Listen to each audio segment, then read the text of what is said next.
Buongiorno a tutti e benvenuti alla meditazione della mattina. Siamo seduti comodi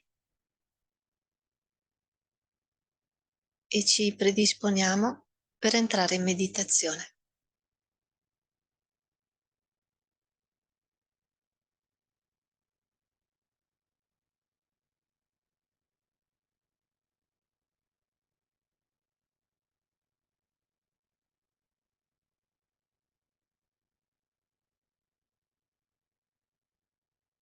Siamo seduti qui in compagnia del nostro spirito,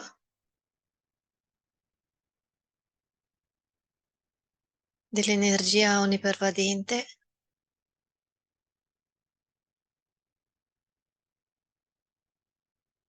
e sentiamo anche questo legame di amore che ci lega con tutti i fratelli e le sorelle presenti alla meditazione.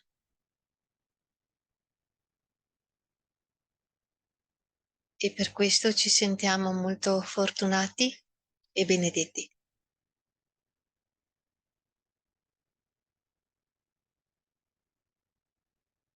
Ora, per tutta la durata della meditazione, cerchiamo di mantenere la nostra attenzione dalla sommità della testa in su.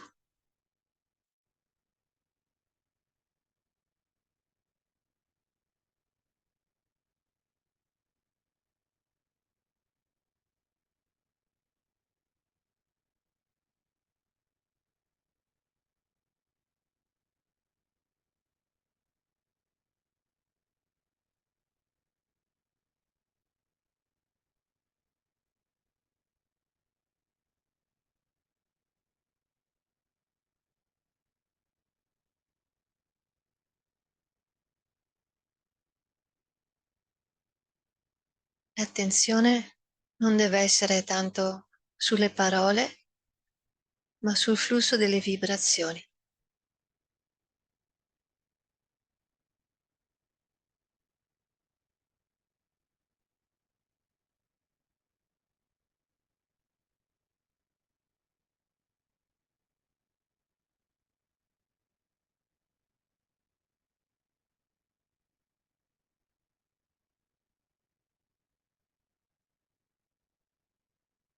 Più la nostra attenzione è alta nel sahasrara, più sentiamo le vibrazioni fresche fluire sulle mani.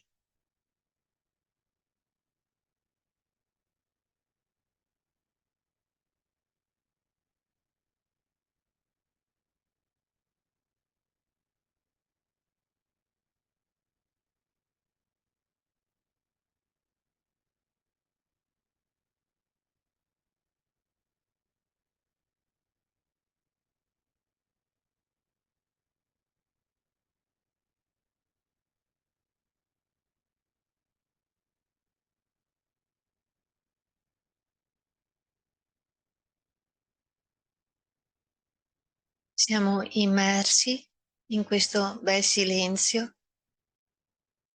Cerchiamo di assorbire questo silenzio del nostro spirito.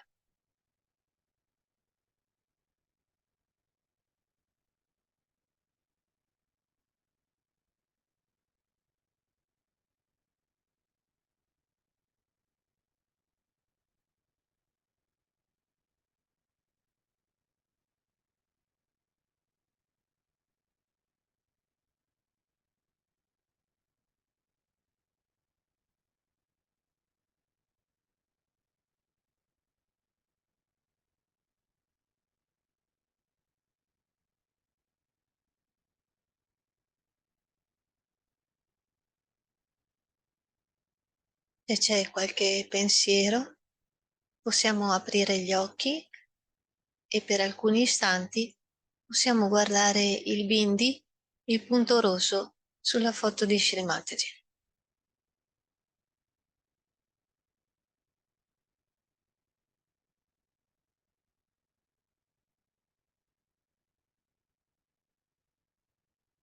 E assorbiamo il flusso di vibrazioni che proviene dalla sua foto.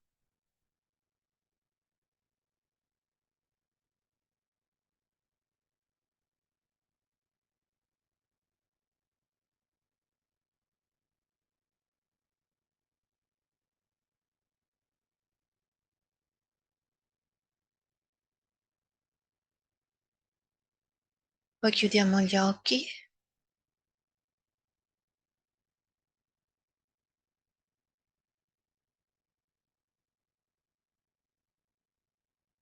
e la nostra attenzione sopra la testa è sostenuta dal nostro puro desiderio di essere uno con lei, con l'energia onnipervadente.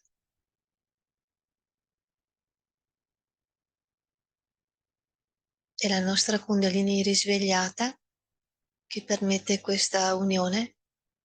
Quindi con molto rispetto e molta attenzione possiamo alzare la nostra Kundalini e dare 7 banda.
Facendo alcuni respiri, lasciamo che la nostra attenzione salga ancora più in alto.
In meditazione non facciamo nulla se non gioire di questo stato in cui siamo ben sopra ai nostri pensieri e gioiamo delle vibrazioni.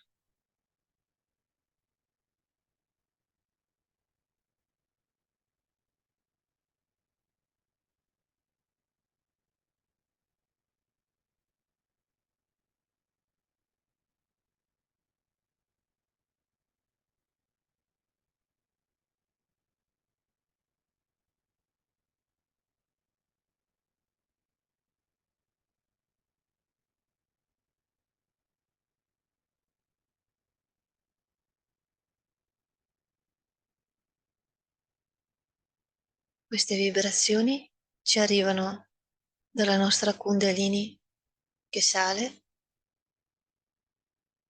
dal Sahasrara aperto e dalla foto di Shri Mataji.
Madre, grazie per tutto il nutrimento che ci dai attraverso le vibrazioni.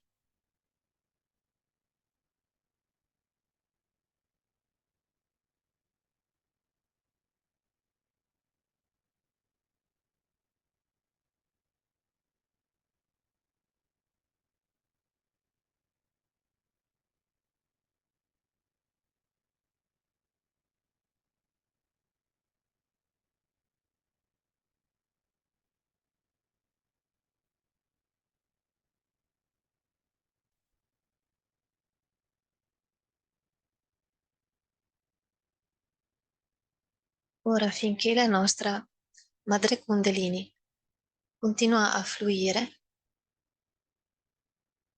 possiamo proseguire la meditazione mantenendo sempre alta l'attenzione. Rimaniamo vigili sulla nostra attenzione e guardiamo un video di Shri Mataji e un discorso che lei ha tenuto nel 1983.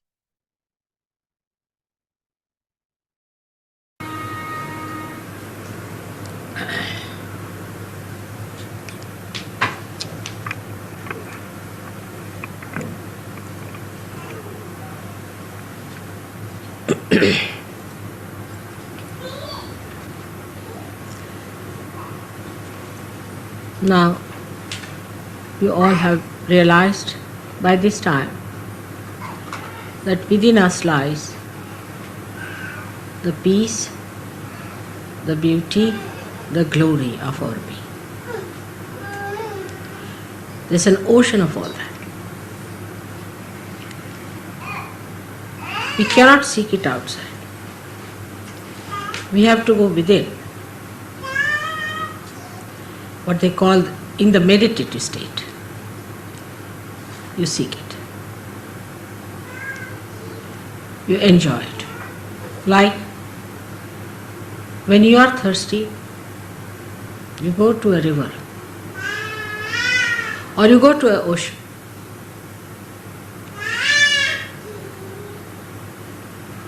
And try to quench your thirst.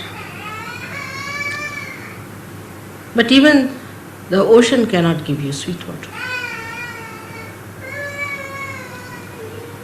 So,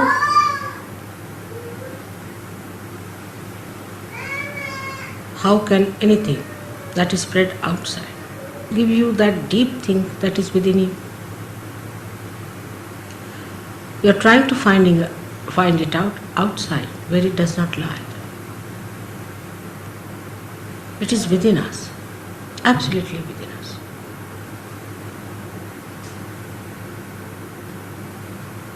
It is so simple because it is your own. It is within your reach, just there. Whatever you have been doing, going out to find the joy, the so-called joy, the so-called happiness, the so-called glory of worldly powers and worldly possessions. You have to reverse it back, the whole thing. You have to project within yourself. It was not wrong that you went out. It was not correct that you went out. You shouldn't feel sorry for what you have done so far. It was not the correct way to get to the real joy of life, the real glory of your being.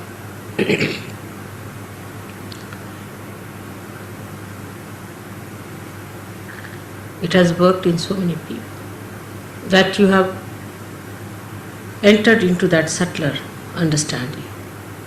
Some people are only at a mental level, maybe it doesn't matter. Maybe some are only at a physical level that they can feel it. Doesn't matter. But you are on the correct lines. You are moving correctly. Try to meditate. Meditate more so that you reach your inner being. And this inner being is the vast ocean of bliss which exists in every one of us. Is that vast, glorifying flood of light that floods everybody's inner beauty. So to approach it, you have to go within yourself. By denying things which are against it, against your movement. Sometimes the wind can be very, very strong for you to misunderstand that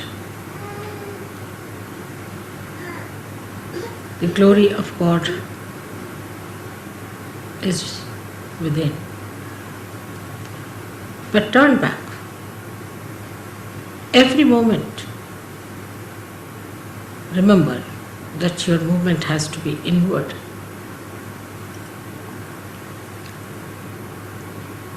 When you move inward, you forget the ideas of your outer glories. A person who is of a very base nature thinks that if he makes a lot of money, then he has a deep joy, but he has not.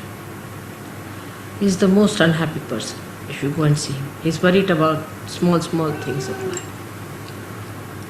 You must have heard that people who are very rich are kleptomaniacs. They are worried, they are very miserly. They are worried about a needle here and there. A little thing missing, they get upset. They have so many habits that they can't live without it.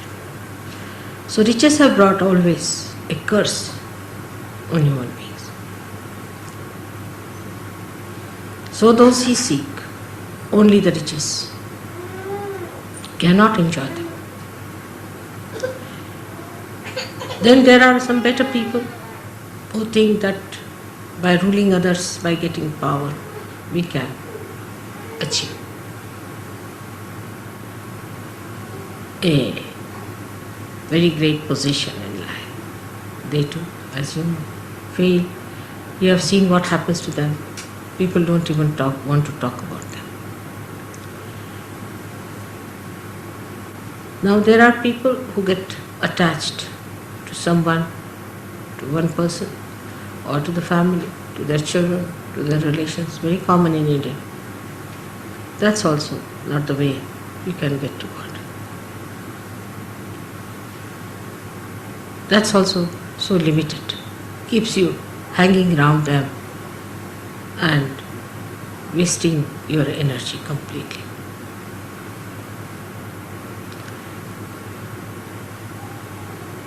But if you enter into your being fully, then all these things have such a meaning. Everything has a meaning then. In the sense, if you possess anything, And if you are that kind of a person who is supposed to be possessive, he never possesses, so detached. He's never possessive, he's so detached about it. But he can play around because he's so detached. He can create a drama out of it. He can play with the possessions and teach lots of lessons to people. He's so detached, so generous. He enjoys his generosity.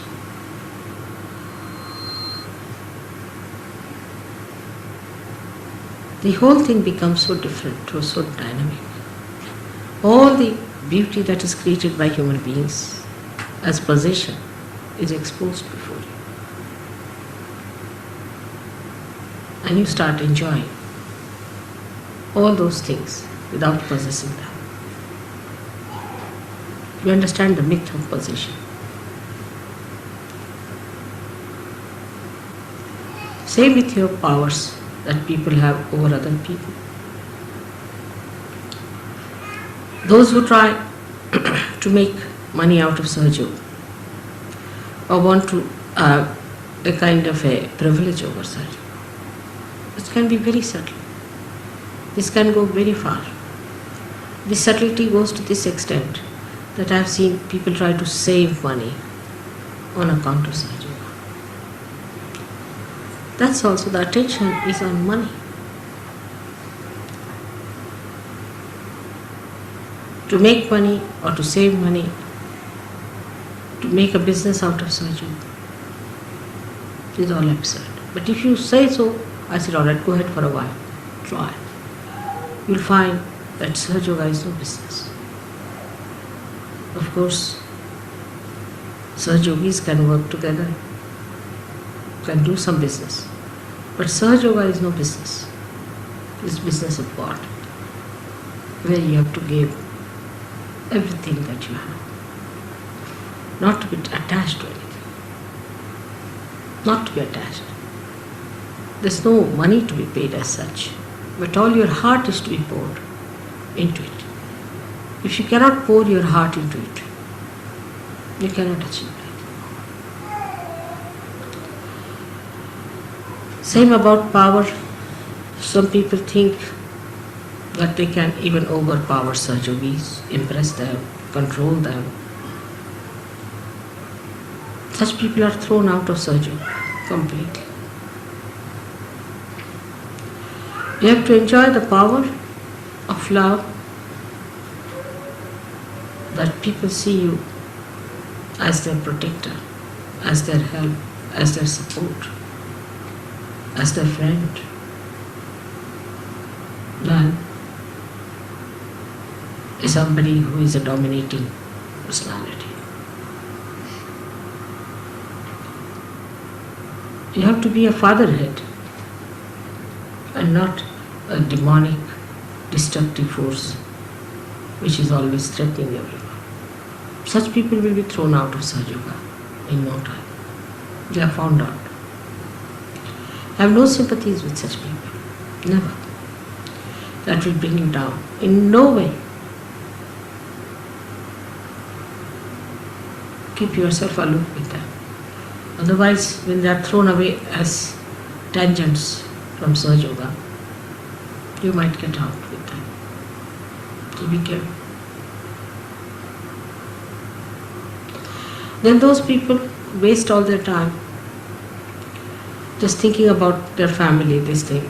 Or those who have never thought of their family also come to Sahaja Yoga. This is a very subtler ground on which they can lose their attention to their spirit. They spoil their children, they spoil their husbands, they spoil their wives. The whole attention goes in a wrong way. And it becomes a very important issue with them. How the marriages are successful, how the children are this thing, that thing. They don't leave it to God. They have to leave it to God. We are all saints. You have to leave everything to God. In the beginning, in Sahaja Yoga, everybody says, my husband is like that, my wife is like that, My brother is like that, my children are like this, mother look after them. Alright, in the beginning is alright. When you grow, you must get out of it. It's an individual journey towards God when you meditate. And when you reach there, then you become collective. Before that, it's an absolute individual journey within. Absolutely individual journey. You should be able to see this. That in this journey, nobody is your relation. Nobody is your brother. Nobody is your friend. You are absolutely alone. Absolutely alone. You have to move alone within yourself. Don't hate anyone. Don't be irresponsible. But in meditative mood, you are alone. No one exists there. You alone. And once you enter into that ocean, then the whole world becomes your family. The whole world is your own manifestation. All the children become your children, and you treat all the people with equal understanding.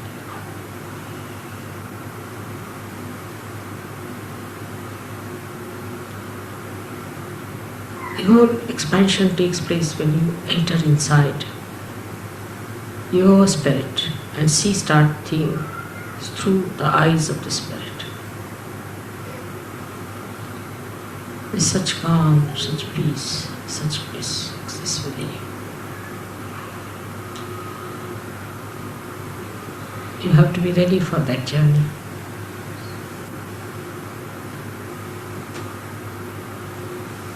That journey is alone in your meditativeness. And the more you find something in your meditation, the more you want to go and distribute it to others. That has to be. If that does not come into you, then it has not worked out. There's no purity. There's some sort of a bias. In that individual pursuit, whatever you find, you want to enjoy it with others. You want to give it to others. This is the sign of a person who has been really meditative. The one who is meditative and has not been able to distribute what he has found is cheating himself and cheating others as well. Because that joy that you receive in your meditation has to be distributed, has to be given, has to be shown. It should flow in your being as the light radiates from every illumined lamp. You don't have to take a vow to say that this is an enlightened light. In the same way, a saint should not be certified that he is a saint. But the depth you achieve within yourself spreads all over. It is such an action as a reaction. The more deeper you become, the radiation is much more. But a simple person, very ordinary person, uneducated person can be like that. We have, one gentleman called Wari in Bombay. He is an old man. He is so deep. He radiates. People depend on him. He radiates love. So meditative. You don't have to spend too much time on meditation. But whatever you spend time, whatever you gain, has to be visible outside. How you radiate and how you give it to others. That's the quality of the saints you have to be. Unless and until you become deeper, we cannot save other surgeries. And we cannot save those who are not surgeries. You have to rise higher and higher to pull the whole curtain up. Those who try to rise higher pull the whole thing upward, and they give a pull to everyone who ascend with them. So just try to keep your aim clear cut. You must understand what is your aim in life as surgeons. Now you are changed people. You are no more people who have to deal with possessions or worry about them, about mundane things, about your livelihoods. You are no more people who have to worry too much about your health and things on your personal lives. You are not to worry also about your jobs so much. That's not important. And last of all, not to worry about your family, children, husband, wife, and find a pocket for you to hide into it. Because the only thing where you can really hide yourself is the love of God, where you can really get the great, restful, blissful feeling of His complete protection.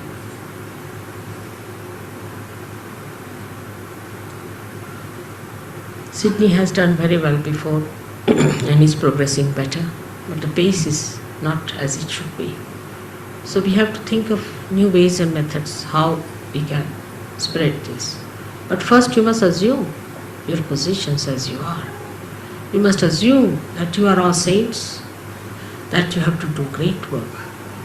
Not the ego part of it, but the manifestation of it. Every one of you has to decide for oneself. I'm sure it's going to work out. And this time my visit is going to help you a lot by understanding what is the best to spread this light all over. May God bless you.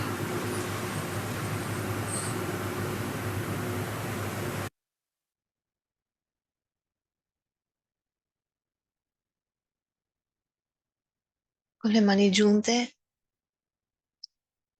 ringraziamo tantissimo Shri Mataji dal profondo del nostro cuore per ogni singola, illuminante parola di questo bellissimo discorso.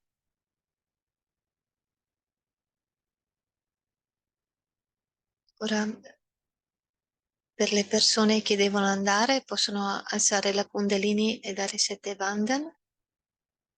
E per chi desidera, ci fermiamo 5 minuti per meditare con della musica e assorbire le vibrazioni. Buona giornata a tutti e Jai Shri Mataji.